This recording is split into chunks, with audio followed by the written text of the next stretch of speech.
Welcome to the Business Women Australia podcast show, the podcast that brings together industry leaders to discuss the latest trends, insights and strategies.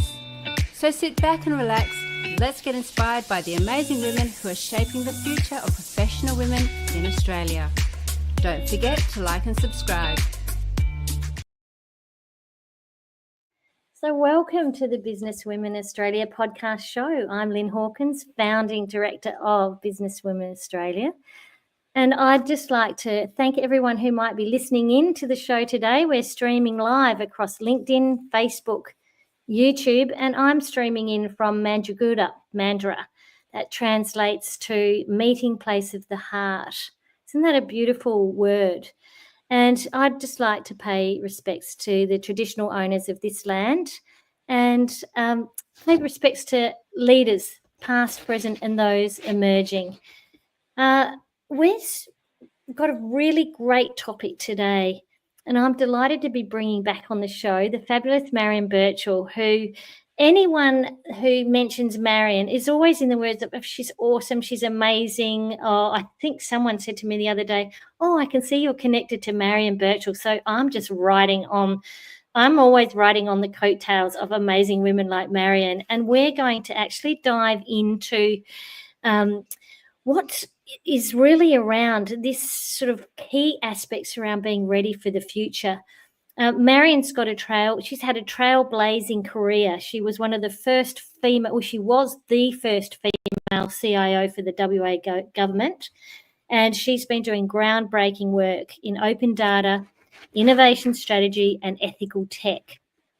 So we're going to be picking her brains today and getting some of her insights into how the future is already unfolding and what leaders need to be doing to shape the future with purpose. So stay on board, listen to us as we explore this conversion of AI, robotics, and generative, or in fact, Marion's going to teach me about all this stuff, but all these new technologies that once upon a time I was right across of, and I'm sure all the leaders listening to us are going to go, okay, help us navigate this, Marion. Look, tell us, before we get into these sort of aspects around the future and how we're designing the future and how we lead in the way forward, just begin with your story so our listeners know, and tell us what shaped your path across public and private sectors and what drives your mission with Azolla Holdings today that you've founded. Yeah, thanks, Lynn, and thanks for that very generous introduction. I really appreciate it, and I'm sure that all the listeners will also agree with me that you are a force to be reckoned with, Lynn Hawkins. So we absolutely enjoy having you in our network and our lives, and thank you for connecting people as you do, because it's a really important role to be playing. So to answer your question, I guess a little bit of context. So I actually don't have a technology background. So I think most people are actually quite surprised by that, because being someone who's led digital reform and data reform, most people will think that, that's because of the technology background that someone may have, but that actually isn't the case. And in fact, I would say that my professional journey has been very unplanned, very much about taking opportunities as they arise, and really focused on things that I think are of interest, would really stretch and challenge, myself, and also build knowledge and skills, and also really where I thought that I might be able to add value and have impact. And I think that that's really what has driven the choices that I've made in my career. So I'm a scientist and sociologist by trade, and that was mainly because back when I was doing my degree, I found that things were very compartmentalized, and I took a step back and understood that if we really wanted to make a difference in what was then very much an environmental and green movement, then we actually needed to understand how organisations, how groups of people, how teams actually work together, and actually make decisions and what their behaviours are. So it was very different. And I remember at the time getting asked, why I was doing such very disparate topics. And it was because it was more of that systems level thinking approach.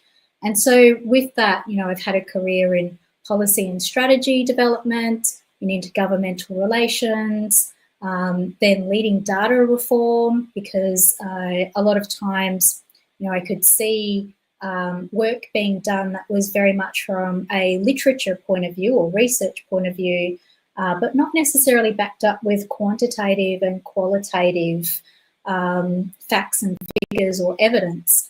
And so that was really important to be able to unlock the value that was in and available in data for good decision making and good quality information being made available for service delivery and design.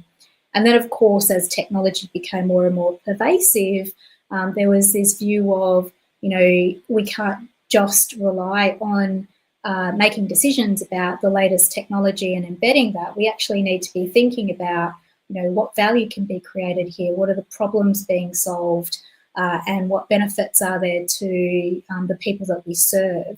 And so that's how I ended up getting into digital reform.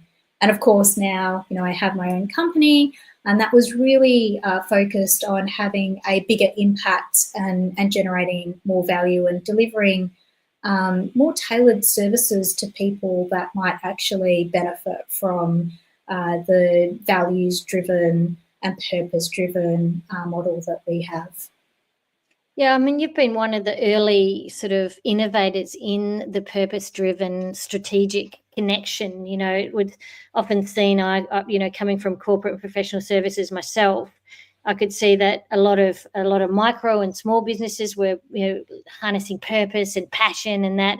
But you were very early in the piece trying to bring into corporate strategic thinking and change management around that alignment with some, broader purpose. And I can see this is really where you're really strong in and very wise and have a lot of experience in. So you recently shared some brilliant insights from Future by Design. Perhaps if you share with our listeners today what those key messages were, and look, why are these discussions so urgent right now? Yeah, so maybe I'll start with the last part of your question around why are they urgent right now. We're living in a very changing and different world. It's becoming a lot more accelerated in terms of the pace, the complexity of the issues that we are having to manage and lead through are a lot more complex, and there's a high degree of uncertainty in the environment that we're working in, and therefore the type of decisions that we need to make in trying to navigate through all of that. And when we think about some of the big challenges that we're having to deal with, there's no real precedent on which to base any of those decisions. The confluence of all these technologies coming together. When we look at climate urgency, we're looking at big policy issues that we're all struggling with as a society and as a community, not just government, but around justice and around homelessness and around the lack of housing. There's so many significant issues that are going to become more and more exacerbated if we don't take the time to consciously think about the different types of tools that are available to us now that were never available to us before. And coupled with that, I think, is a level of new sophistication and contemporary ways in which we might be able to solve those things if we're able to create the time and space to do it, and if we actually think more deeply and consciously about these particular challenges and actually create more of a connected way of looking at it. And by connected, what I mean is that sometimes we see some of these big challenges as the responsibility of government, or we see it as the responsibility of lobbyists or particular industry groups. or, housing and homelessness, potentially as, the remit of the not-for-profit sector. But the reality is we're all actors and we all have a role to play in the type of communities and societies that we want to see. And it's going to take a concerted effort across non-traditional sectors and industries coming together to leverage their knowledge, resources, capabilities and tools to address those things. And so this is really, I guess, what Future by Design is about. It's really a collective and conscious effort around navigating some of those opportunities available to us with a more connected society across different sectors and looking at what those opportunities are. And so I think one of the great examples that we talked about, Lynn, when we caught up was the fact that, organisations tend to focus on, the whole ESG side of things, which I think sometimes we can debate as a bit tokenistic. We're ticking the box that we've actually done it. But there are actually some organisations that are actually deeply thinking about this and seeing that they can actually help create better outcomes for everyone, including communities. And the example that I remember sharing with you in our discussion was the Dawn Cafe in Tokyo. So, I'm sure we've all been at cafes or restaurants around the world or even locally that have robot servers. Now, there's nothing new there. The technology exists. The way in which that technology is used is not new. But the cafe owner at the Dawn Cafe in Tokyo saw an opportunity by actually giving disabled people, significantly disabled people, an opportunity to actually participate economically by operating these robots. And so they use this technology via the internet and these robots serving as avatars with inbuilt cameras and mics to allow people to connect and speak and serve with people.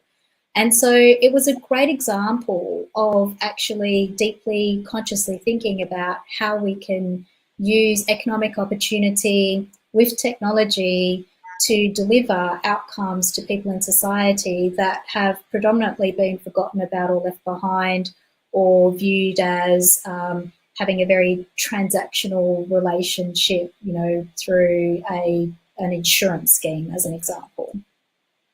Yeah, I love that example. It's a wonderful case study of the opportunity and to think outside the box. I think we're going to talk a little bit later on about the Future by Design, a Future of Abundance event that you've got coming up on the 20th of June. And sort of one of the things that grabbed me about that event that you've got on is around the importance of igniting imagination and being creative. And that case study that you just shared there about the cafe came from, that spark of creativity that comes from, how can I do something, utilize the technology, but also solve a problem and bring in others on a journey. That does require some creative thinking around that. And that's why, she was different and her cafe was different in the way it was than any other cafe that runs with robots. So look, with AI and robotics and generative tech, all rapidly converging. I mean, it's all happening. Sort of what are the questions that businesses and policy leaders should be asking, right now? Yeah, so I think it really depends on the level of digital maturity within an organisation, because if you're in an organisation that has, say, a low level of digital maturity or an essential, say, foundational level of digital maturity, then the type of questions you're going to ask are going to be very different to, say, someone that's very advanced in how they use technology. But I do think that there are some general questions that no matter where you are on that spectrum, that can be asked. And so some of those things I think are around, does my organisation have a culture and foster digital dexterity? So what do I mean by digital dexterity? What I mean is, are we actively looking for ways in which we can use technology to help solve pain points or frustrations where appropriate? And that doesn't mean going and buying a new technology. It might actually mean, can we actually leverage our existing technology in a way that we aren't at the moment, and actually get, better financial benefits and better outcomes by using what we already have. Another one may be, how do we ensure we keep humans at the centre of our considerations, designs and decisions? So sometimes what I see as an example is that we rely on technology to be the silver bullet, to be the answer to all of our problems. But technology is just a tool. It's an enabler. It can only be as good as our current processes, our current capabilities, our current way of working and culture. And so when we're thinking about this, it's really around how do we actually ensure that we are solving the problems that actually have the greatest value that can be solved, that we're actually thinking about our people and how they might be interacting with it, and our customers as well, because we don't want to increase the amount of load on them and make it inefficient for them. And how do we ensure we're making our decisions around technology are appropriate? And so what do I mean by that? Some of the clients that we work with look at the latest trends in technology, and AI is a great one as an example. And everything is essentially about how do we, use AI, and they're trying to essentially have a technology. They don't know what the problem they're trying to solve with this technology is, and they're trying to force it into, the organisation without clearly putting thought into, what's the best way we can be using AI in our business? Have we set up, the right environment and framework for us to be doing it? And do we need to be building in certain capabilities like, appropriate prompts, because AI is only as good as the input, as an example. And so I think that there's a number of things that need to be considered, including what are the opportunities available to us, upside, opportunities, as well as, being prepared to I guess, navigate the fact that we might be feeling very uncomfortable because we don't necessarily know the answers to many of these challenges either. Yeah, you mentioned, how important it is to have, humans at the centre of any of these design changes. And I suppose that sort of also brings to light the importance of having innovation sort of staying grounded in ethics and the values that we have built our organisation legacies upon. How do we as leaders embrace innovation while still being grounded in these really important core aspects of the foundations of ethics and values and human-centred design? That's a big question, Lynn. So many and in 5 minutes or less. I know, you're going to have to time bound me. Look, the reality is that when it comes to technology and ethics, I think it comes down to where am I going to start with this? The fact is that in our current world, in our physical world, we have a social contract with each other when it comes to morals, values, and ethics. When it goes into technology, it becomes a little bit different because there is currently no frame around that. And so we're seeing some really interesting behaviours, we're seeing some really interesting social trends happen. And so, there are some significant conversations happening right now, around values, ethics, morals, whose values, ethics and morals are we using here? We're also seeing that there's a real focus on the race to capitalise on big markets. So AI is one of them at the moment, and there's some significant risks around that. So the question is a really good question, and I think it comes down to ensuring we actually have a framework when we're thinking about these things and constantly going back to it. So what are our values as an organisation, and checking in? Are we still using these technologies and these technological advances in a way that is consistent with the values and norms that we would expect within our organisation, and holding each other to account against that, because I think that's really important, particularly when we're moving into this brave new world around technology. Yeah, they're massive questions, and I think that this is where a lot of organisations need to actually get someone like you in to help them navigate that, and to look at their frameworks in terms of perhaps some work that they might have done on their values and on the things that were foundation work that were early that may have evolved as well. I just look at some of the 10 years ago, we built Business Women Australia, and we had amazing women in the room, locked up in a law firm boardroom for a day, working on the foundation principles that established, the culture of Business Women Australia. But over 10 years, some of those things are now, with the new advisory board, is starting to be reshaped a little bit going forward in terms of what the opportunities are for us, so it comes down to what is core and what is going to be opening up for the future as well. And I see this a lot too with, in private wealth, with the families and the next generation coming on board. The foundation legacy kind of frameworks that were in place at the beginning, need to be reshaped. And the part of the process of reshaping those frameworks is where the beautiful conversations lie. And that's where where the opportunities come for the future.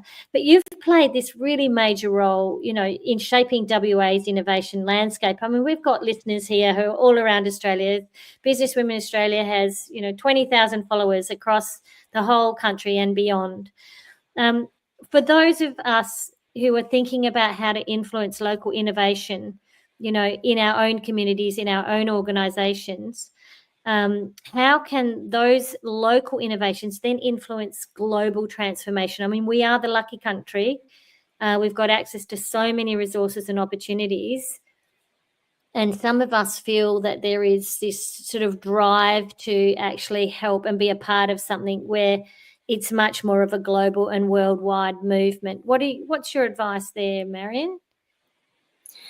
Yeah, look, I think there's a lot of opportunity in this space, and sometimes I think we feel like we have to be given permission or be allowed to do something, and yet I really feel like there's a lot there that we can actually do, not necessarily having those things in place, because like I said, there are so much opportunity, but it's being able to spot the opportunity as well. So some of the work we do within our clients, it's really interesting to see, because there's this, in some organisations, there's a culture of, Marion, can you just tell us what we should be doing? And I'm like, no, because the whole idea is that you actually observe and spot the opportunity, and they're all around us. And if everyone just looked at one opportunity, the world would be such a different place. And so how do you go about doing that? The first thing is, I think, is beginning with clarity. So this means finding an approachable, tangible way to take action. And what do I mean by that? So there are everyday pain points and frustrations. They're everywhere. We experience them, or we observe other people that are experiencing them. There may be things that are available to us, like, reports or feedback from staff or customers. There's a wealth of information out there and a wealth of opportunity just in those things by themselves. Then I think it's really around being clear about what the actual problem is, because sometimes we get caught up in the noise, we get caught up in the frustration. We've got to get to what the root cause is here. What is actually happening here? And clearly getting that, that definition. And then once we've got that, we might then be able to size the problem. So if we solve this, would a potential solution be scalable? And that's where we get to the global side of things. And when we're thinking about those potential solutions, thinking broadly and creatively about what that might look like, because we might not necessarily have the answer ourselves, but it might be a partnership or a collaboration. I know when I was doing some work with a client, they were trying to solve it, themselves, build something bespoke. And I was like, well, you're not the only person that has this problem. Like, who's best in class at this? And then they realised that they actually had a contract with the best-in-class multinational, and it's like, well, why aren't you leveraging that to solve this, And so sometimes the solution to us can be that simple, but we're just blind to it. And then when we actually think about that and what potential it might be, is it scalable? Then prototyping, and I love prototyping. Like, sometimes people think that they have to go, the whole 12-month, put it in a business case, put it through business planning, get approval for like a, 20 million build that's going to take 2 years to implement. It's so risky. Like, why wouldn't you actually start small, sketch something up? Like, it doesn't have to be perfect, and actually go, hey, is this a frustration for you? Because it is for me. And if it is, like, what do you reckon about this? Do you think this would actually solve it? And have some pens there and Post-its and stuff, and people like, oh yeah, rah, rah, rah. Now you're actually building in change management. You're building in a movement, and you're designing something that, has support, that is actually going to deliver. And then you can start to scale and implement and replicate and repeat.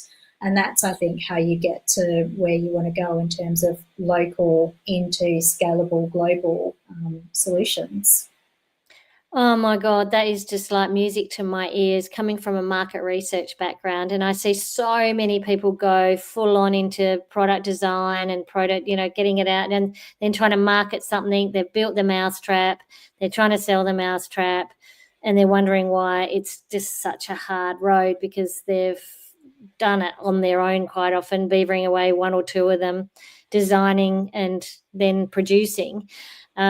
Today, in the advisory board meeting, we had a presentation of something that we've been working with as a tech project with one of our members in Melbourne, which both of us are real, yeah, let's do it type people. And we put it to the board, as a prototype. And the board have gone, okay, let's look at financial, risk. Let's look at other risks, like all these different things. And we've gone, whoa, we hadn't even thought of any of that stuff. And immediately it's going to be so much more of a fruitful and much more carefully designed project. We're not going to be blowing the baby before the baby gets to walk. It's just classic, right? So, and yeah. I just see so much enthusiasm and blindsight, rose-coloured glasses, driving people to shut themselves away in co-working spaces and doing, making, and then starting to think, who can we sell this to? And it's the same in organisations with the innovations that occur. So you've just mapped out this incredible step-by-step process of avoiding all that. So go back, rewind this, slow down, listen, go through those steps and bring someone in to take you on that walk. Look, this is so important, and I think it really does highlight the importance of co-design. Now, you're a champion of co-design, and that's another thing that when we get together and we just go and can talk about co-design, it is the most exciting part of collaboration when you are truly co-designing with those and bringing in those partners at various milestone stages. And then you take it to a whole another level too, which is, of course, public participation. And that's sort of when I could see your eyes lighting up around that. When you start talking about that, that's the part that most people want to dive under the doona and go, oh my God, this is where we go to public participation. This is where it gets really messy. Tell me, how does that approach fit into the modern innovation that we're seeing now and the policy making and these new tools that can fast track a lot of things that we might want to maybe some of us that are, running the finance models are thinking, do we have to have so much public participation? Can we do sort of more of the AI stuff and save some money? Yeah, look, I I do think there's a place for AI, but we'll talk about public participation in co-design because, as you rightly say, I love this, and maybe I'm a bit crazy like that, but absolutely, I think that this is something that is a necessity. Given the complexity and uncertainty that we have in our world, we have to have co-design and public participation. It doesn't matter if you're developing a policy or public policy, or if you're, designing a product or service, co-design, co-creation, and public participation, I think, are essential to this. Now, when we're talking about co-design, though, I just want to take a step back because when people come to me and they don't know my background in co-design and they're telling me about, we want to do co-design, and I say to them, what does co-design actually mean to you? And I think it's getting one of those crazy raps where it's being wielded so much and people might have heard it, but they don't actually understand what it means. And so co-design is not going in and informing people. It's not telling people what you think. It's not going in and giving them something that you've already developed and you're asking them for their feedback. Co-design is genuinely getting in a room with people that are usually going to either use your product or service. They're usually, customers or key stakeholders, and you're genuinely and authentically going in with no preconceived, position or outcome, and you're designing these things together. You're sharing information, you're sharing knowledge, you're working together on what that might look like, and you're testing these things along the way. And what I love about it is it tests assumptions, it tests biases, it allows you to collaborate and partner much better. You create better solutions and products, you get better outcomes, and you achieve things that you have never thought that you would before. You're bringing people along the journey. You're creating champions. And, I think that if we're doing this right, even our most adverse stakeholders end up becoming champions for us because they have a better appreciation of what's actually being considered, and they've been genuinely brought in the tent and been part of that process. And we've seen this happen. I've been involved in many contentious policy designs. I've been involved in, even with a client recently, they had a very bad, one of their customers had a very bad customer experience. And they just got turned around and became the biggest champion. And yes, it can cause us to have anxiety and conniptions because we're not in control of this. We're in control of the process, but we're not in control of the outcome or what people are saying or how they engage. And we also have no idea about what that outcome is going to be. And so, we can see why people don't do it. But when they actually genuinely go through it, there's this light that happens and people are so enthusiastic and they go, why didn't we do this before? And I think just as a side, we've seen some interesting decisions made by government recently and some backtracking on some of those decisions. And if they had actually done their homework around co-design, then I think that we would have had some better outcomes and, they wouldn't have had to backtrack because they would have actually had a solid position in the first place. Yeah. I mean, there's countless examples of that. We should be having you run off your feet with all that work, honestly, Marion. Look, it's raising to me, the sorts of things I'm thinking of, the reasons why we sometimes can't get that buy-in, and it's often a that pressure to get something done, get something fixed soon, trying to keep costs down up front, but the costs end up catching up on you if you don't do it properly at the beginning.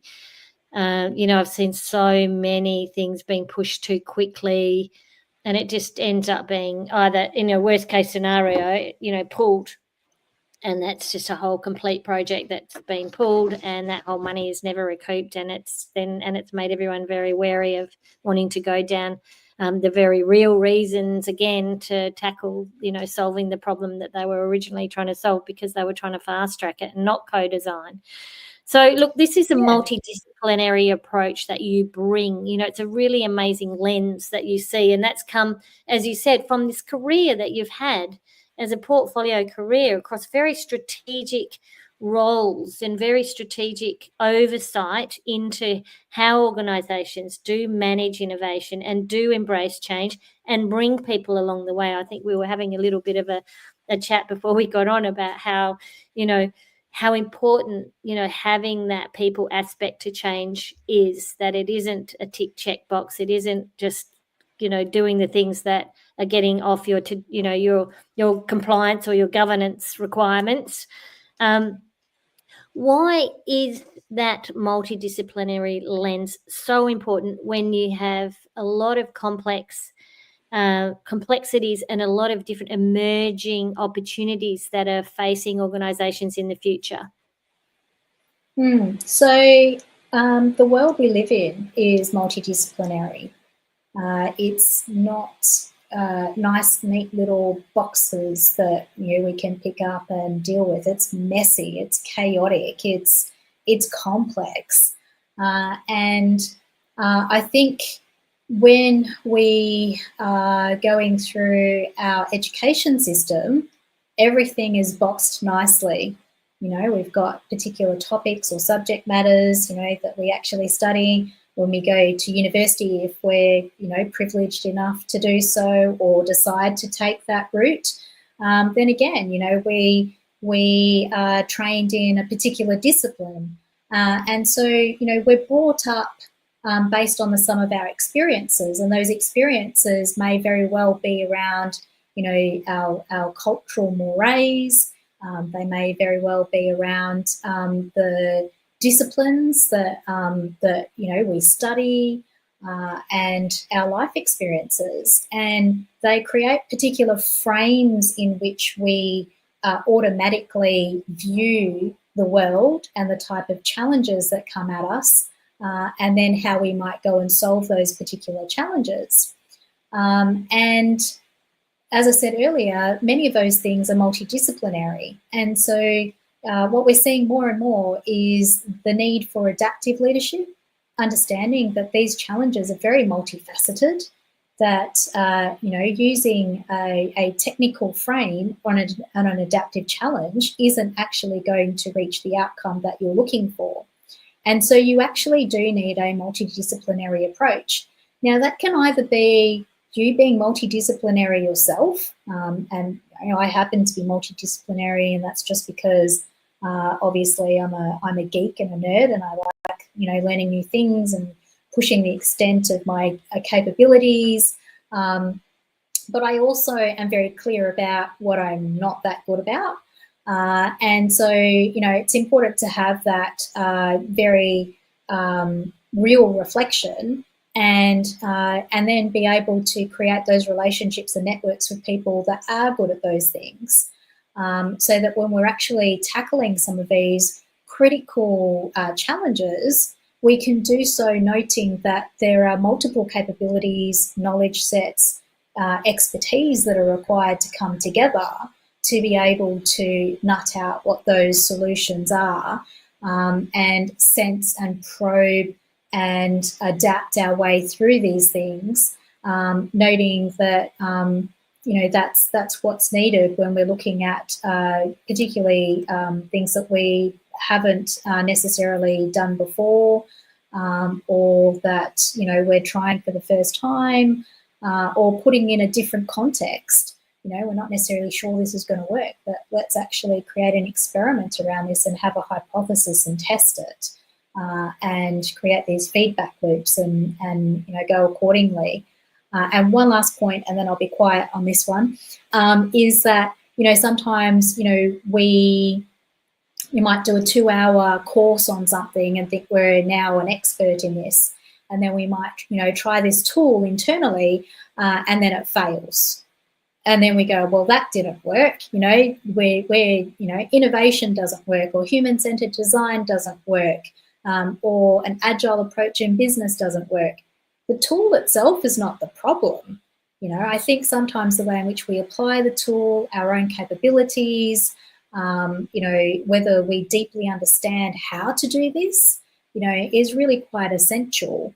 And did we use the right thing for the right challenge that we're actually trying to solve as well? I'm just thinking about boardroom meetings and just how agendas could be so easily redefined to have way more than, business type, workflow discussions, problem solving discussions, to actually bring into your daily meetings much more opportunity for these kind of really high level strategic discussions, so that it becomes business as usual rather than, the quarterly offsite or the annual all staff conference or whatever it is. Like, I really want our listeners to think, as leaders, how do we actually start embracing these kind of conversations in our everyday meetings, so that we can start actually hearing what the ideas are and what the opportunities are within our teams, and how do we bring in, like artist in residence, on innovator in residence, to come and work with us, to shake things up a little bit, to bring in new and outside ideas, to bring greater diversity to our thinking, because we can quite often get really caught up in groupthink. This is like, oh God, Marion, why aren't we sitting here like solving the problems of all these boardrooms like over a wine? Honestly, is it not Friday? Now, I really want to talk about ethics. I do want to talk about ethics before we get onto it, around ethics and AI, because it's such a hot topic. Everyone's asking me, about look, we're using some AI, just basic stuff. We've got the paid versions of the AI models, and it's our productivity is going through the roof in terms of as content generators, and looking at ways to promote female leadership and what they're doing and how they're doing it and how we write that up and get it to go to market. This has been a game changer for us, but I'm looking at other organisations where it's quite clunky. They've got a lot more at risk, and they've got a lot of issues around those ethics. So how do we embed an ethical framework into the technology design from the start? What would be your advice to our listeners on that one? So before I answer that one, if I can go back to the comment you were making earlier, and I agree with you.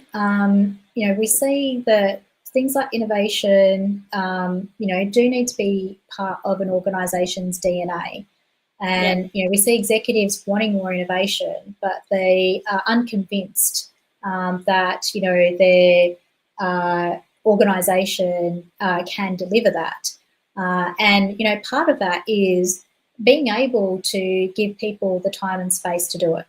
So what we're seeing, and I'm sure you're seeing this too, Lynn, and people listening to this, is that there is such an increase in workload, and the pace is a lot faster, and people just don't have the time to be sitting here and thinking about these things. And yes, they understand there are pain points and challenges and frustrations, but they don't have the time to actually pause and reflect and do something about it. Or they're in the process of, we've got this problem, here's the answer, problem, answer, but we're not actually sure we're actually solving the problem, and we could be looking at this issue repeatedly. And so what we're seeing is organisations will actually set aside time and space for people to come together. And it could be, every Friday morning, let's come together and actually, discuss one thing, or maybe you have a brainstorm first and then, do a bit of a matrix to rank them. And then the next time you come together on a Friday, you pick one to solve. And then you think about, well, how might we actually solve this, and what does that solution look like, and create that culture and environment, for experimentation, for creating those ideas, and then moving into the execution of those things. So testing, iterating, and then embedding into the organisation where appropriate. Sometimes we see people have ideas, but they're untested. And so we don't actually know if those ideas are actually valid ideas or not. And I think key to this is having people from across the organisation as opposed to just a particular area, because otherwise we might kick the can, into another team and cause that team to have a bigger issue, which we have certainly seen in organisations that we've worked with. So to answer your question on ethics and AI, I'll do this very quickly, Lynn. So tangibly, like, we know that AI is going to become a bigger and bigger thing that businesses and organisations will be dealing with. And we're seeing a lot of organisations play with it or try and find a home for it. We're using AI as well. And I think if you're not, then you're going to be left behind.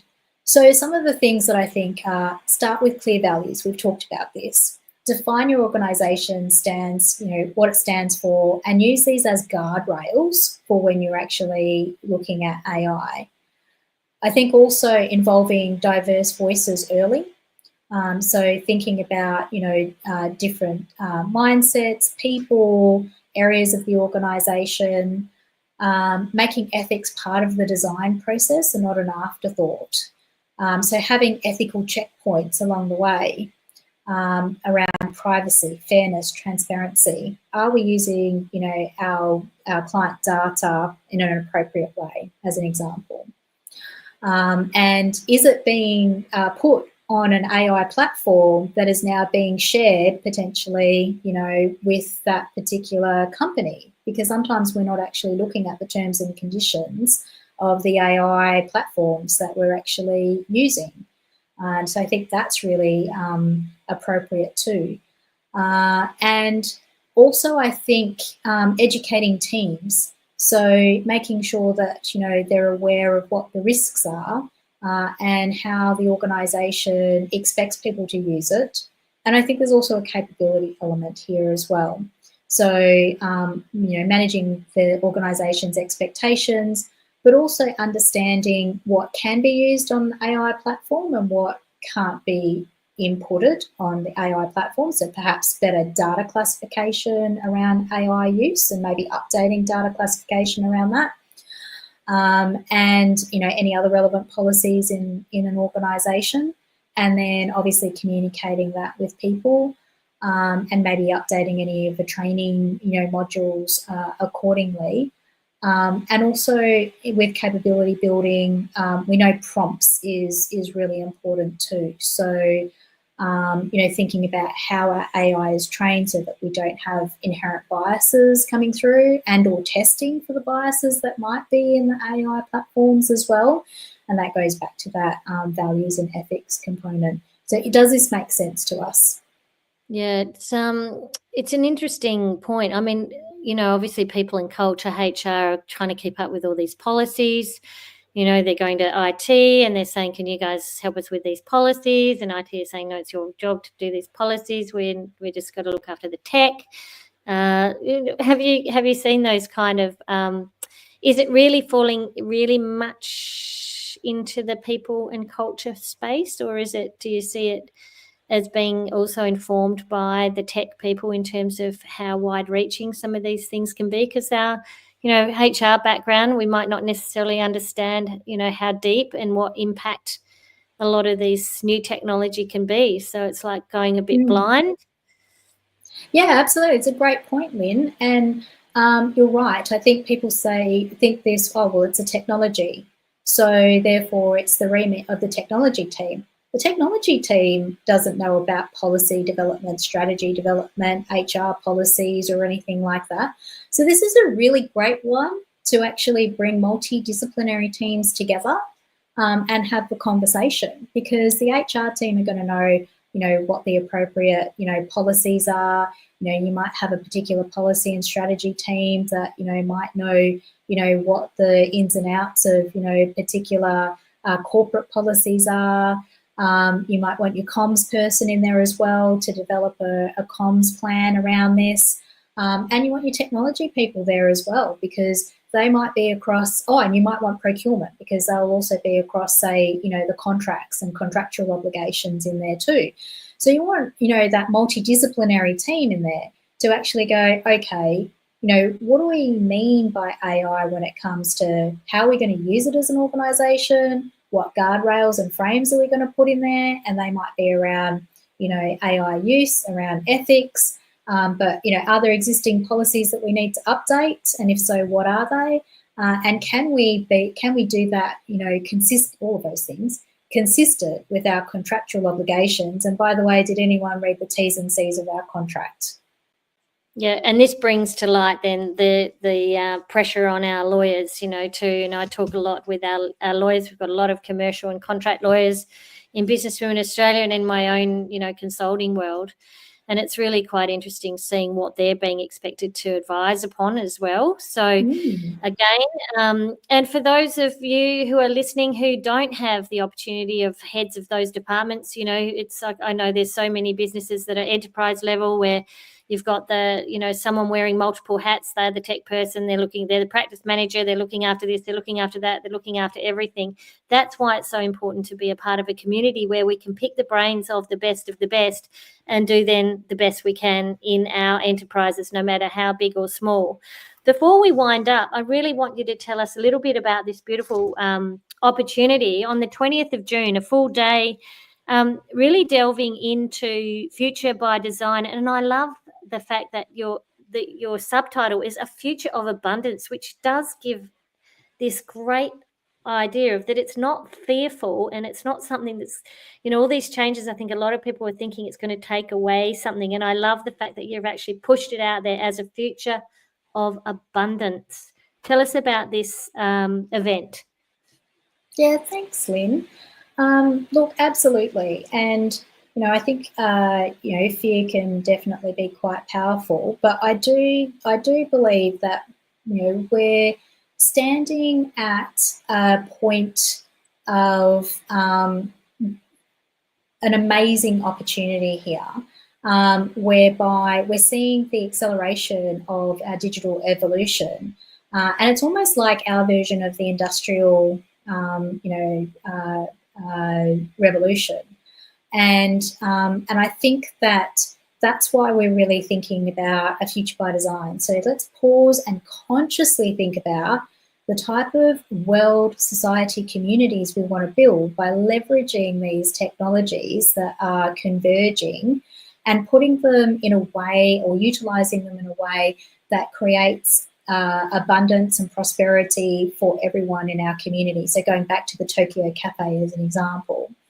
And, we're trying to create the time and space for people to be able to do this, to learn about what's happening in the world, to learn about what those opportunities are, to then be able to leverage off of that. And I think it comes back to the point that we are the ones that are creating. We're the ones that are creating, but we're also creating that future for future generations. And we want to make sure that we can be proud of that. And we also want to ensure that we can continue this very prosperous life in which we live. And that means that we do need to be taking these opportunities with both hands, which also means being able to identify what those opportunities are. So instead of being consumers, actually, getting on the forefront and creating what that future looks like, what we can do with those converging technologies, and also having a voice in terms of how we want those technologies to look, and how we want them to generate that value in the type of societies we want to see going forward. So who should attend this event on the 20th of June? Are you looking for managing directors, CEOs, business owners, government, private, a mixture? You want all the brains in the room to be thinking about, look, how can, be inspired and learn from our speakers, and then let's get together and actually talk about what this means in terms of how we can proactively design the future that brings abundance for everyone, thinking about, the grandchildren and the great-grandchildren of the world that haven't been born yet, that it's going to be a world that, they'll be proud of. That the grandfathers and grandmothers and grandpeople of history actually didn't leave us with something that's just too hard to deal with. Yeah, absolutely. So it's open to everyone. So it's not a specific target segment. And what is unique about this particular event is that we bring together non-traditional components of our community. So different sectors come. So we have people from the not-for-profit sector, people from the resources sector, people from government, and it's a really interesting melting pot. We even have investors come, we have entrepreneurs, we have technologists, we have innovators. And what I love about that is they all meet someone new that they've never met before. I mean, can you imagine that? You know, in our community, that's quite unheard of. And they come together and they realise, you know, I had someone in the not-for-profit sector come up to me and said, you know, I didn't think that this was for me, but I've realised that this topic actually is important to everyone. Everyone needs to be hearing this because it has such an impact on all of our lives. And you know, we need to be getting across this, and we need to be thinking about how we actually move forward on this. Look, anyone who's interested in going along, you can go to Humantics. It's Future by Design, a future of abundance, or you'll be able to see that Marion on LinkedIn has actually been sharing this event. The title of the event is The Future is Exponential. It's going to be an amazing event. So take the time out on the 20th of June at the platform in East Perth. So head along to that one. Just finally to wrap up, Marion, there's so much food for thought. You're always a wonderful guest, and you bring so many things for us to consider. What gives you hope, and what are you most excited about as the future is being designed today? Yeah, so I'm really excited about the future. I think that, you know, we're coming out of a time that, you know, was so focused on growth, and that had its own challenges, and we've had a time of prosperity and stability. And now we're going through a period of, you know, an aging population, you know, constraints in a number of resource areas, you know, environmental problems, energy problems, so many challenges. And with those challenges, I think that it allows us an opportunity to really rethink, redesign, and transform what that world looks like if we actually take that opportunity with both hands. And these technological changes allow us to introduce new ways of working, new ways of living, and fundamentally transform our society, which we have to do. Given, you know, those challenges that I talked about earlier. And, you know, in order for us to be able to do that, the thing that I'm most excited about is the fact that we have multiple generations like never before. And we have the ability to leverage off of, you know, the knowledge and experience across all those multi-generations. We have young people. I love talking to young people, and they have a very different view on the world. To baby boomers, as an example. You know, young people, you know, they want to ensure that they have a better quality of life. You know, they want to ensure that they're actually living their lives, and work, you know, helps them to do things that they're interested in. And, you know, if we're looking at, you know, depopulation, constrained, you know, markets, you know, for skilled workers and so on, then technology is absolutely going to be necessary to be able to do that. And wouldn't it be great if we could all leverage our experience and knowledge to make that happen? Because then I think it would be a better world, and we could have more time to focus on dealing with some of these complex challenges, you know, and not getting burnt out in the process, and, you know, having better quality of life for everyone.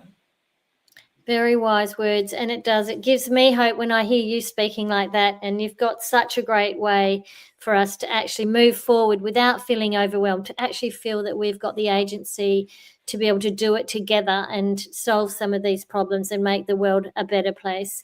Thank you, Marion, for being on the show. We're going to get you back on the show again. I'd love to hear how the 20th goes, what sort of things bubble up, and maybe there's a topic out of there that we can really tackle on the show after that, that you think will really be pertinent for to bring and highlight and message across, because they are important messages that you bring to our community and to the wider allies of Business Women Australia who all tune in and listen to the experience and the thought leadership and the wisdom that we have within our collective. Thank you, Marion, for being on the show. Thank you, Lynn, for having me. It's always great. And thanks for listening. Join Business Women Australia if you aren't already a member. We'd love you to join. If you're not a member but you'd love to support us as a partner or an ally, reach out to me, Lynn at womenbusinessaustralia.com.au, and I would love to talk to you about how we can partner together, and we might get Marion in the room and look at how we can co-design something that might be a problem that you think we should be tackling and bring in other partners along the way. So anything's possible. It's our world, and we can make it better. Thanks for listening. You have been listening to the Business Women Australia podcast show. We hope you've enjoyed today's episode and gained some valuable insights to empower you on your journey. Don't forget to comment, like, and subscribe to stay updated in our latest episodes. And if you're not already a member of Business Women Australia, what are you waiting for? Head to our website today and join so that you can connect with a thriving community of inspiring women across Australia. Thank you for tuning in, and we'll catch you in the next episode.